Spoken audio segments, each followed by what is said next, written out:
Hi there, and welcome back to the channel. I'm your host, Steven. Thank you so much for tuning in. Anybody who knows me knows I love music and movies, and I've always been a fan of buying the physical product of something that I think was well done or someone that I gravitate to. And we saw with the introduction of streaming, CDs started to die down, and everybody says that like Best Buy got rid of them. Walmart is getting the record stores. The section is getting smaller and smaller and smaller. And I like streaming services. It is convenient. Don't get me wrong, but I think a CD or a vinyl playing on my stereo sounds a whole lot better, and always will. There's a warmth to it. But with CDs, they've become the black sheep of the musical family over the years. People say, no, I don't want to buy them. I don't buy them. I just go streaming. Vinyl has come back with a vengeance, although it's overpriced in my opinion. We used to get records for $8. Now they're 60. I'm sorry. I don't get that. What I hate about CD buying. I like still going to the stores. I don't go as often because of course Amazon is available and it's just convenient, right? You get delivered to your door. But every once in a while I like to go walk in there like I used to do in the old days and go through everything. Stuff like this. Don't get me wrong. I love this guy. Colin James. His last couple of albums. The CD is just floating around in the back in here. It's supposed to look like a record, but at this size, it just looks like cheap cardboard. Sorry, Colin. I love these two discs. They're phenomenal, but the presentation is god awful and doesn't make me want to buy them. A friend of mine went to Japan and saw Target Tower Records in Japan, and I miss Tower Records so much. He said he saw these 7-inch vinyls that are the CDs now. So they look like 7-inch vinyl records. And he saw, what was about 1975. They may not be your cup of tea, but one of the albums that he saw had the CD. It's placed on a cardboard plate kind of thing. The CD is stuck to it. There's the plastic in the middle. The CDs remain safe and sturdy. It comes in looks like a vinyl record. Inside you got a poster of the band, pictures of the band like postcards, the fold out lyrics. It looked phenomenal. So I was looking at some of my stuff.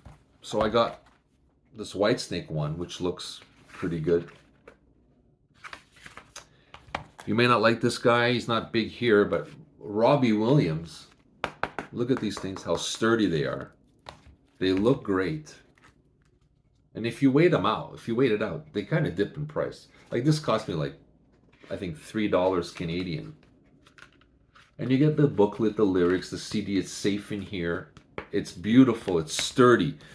Peter Gabriel's remasters. You get the booklet. You get the CD. This looks almost like a vinyl record, but with the cardboard here and the plastic, it looks a lot sturdier. It looks better quality. And then my favorite, absolute favorite, people still look at this thing and not sure if it's a CD or not.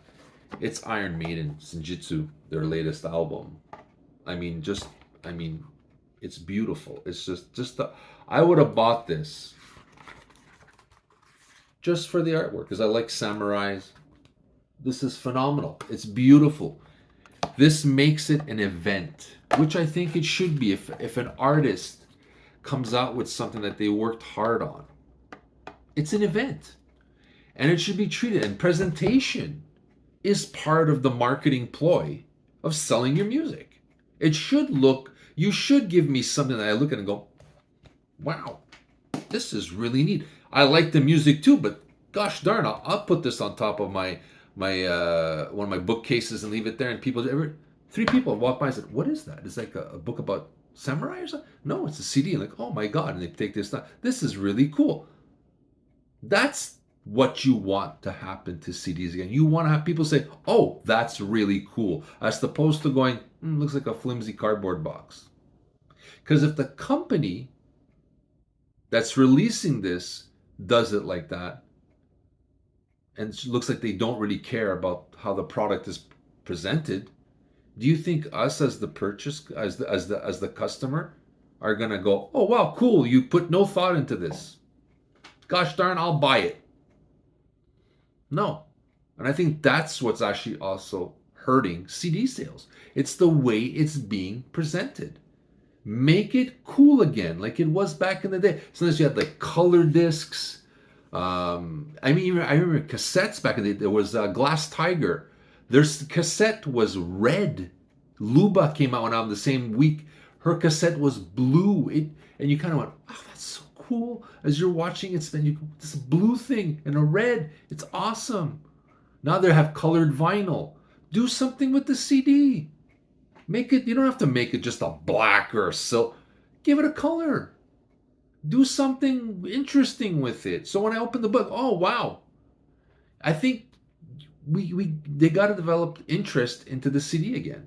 It's a great product. It's a great thing to have. Like I said, I love having CDs. You can bring them anywhere. They're portable. They're compact. It's great. And you can buy a whole lot more and fit in places because they're smaller. But if they look flimsy, it takes away from the experience for me. Because I remember back in the day when we used to sit with our friends, you pulled out the vinyl, you pull it, and you read the booklet. And you go, oh, look at this picture of them, and like, oh my God, they're in the studio with this producer. Oh my God, Van Halen with Ted Templeman in the studio. Oh my God, they're standing side by side. How cool must have that been to see that or be part? You felt part of the process of the album because it was presented to you beautifully or like a story. Now it's just here's a cardboard box with a CD. Enjoy. Doesn't invoke any excitement for me, and I don't think it's going to invoke any excitement for anybody else to buy it. Especially since you're going to charge me double the price that it was back in the day for less stuff in it. There's not even a lyric sheet. There's not even a little poster.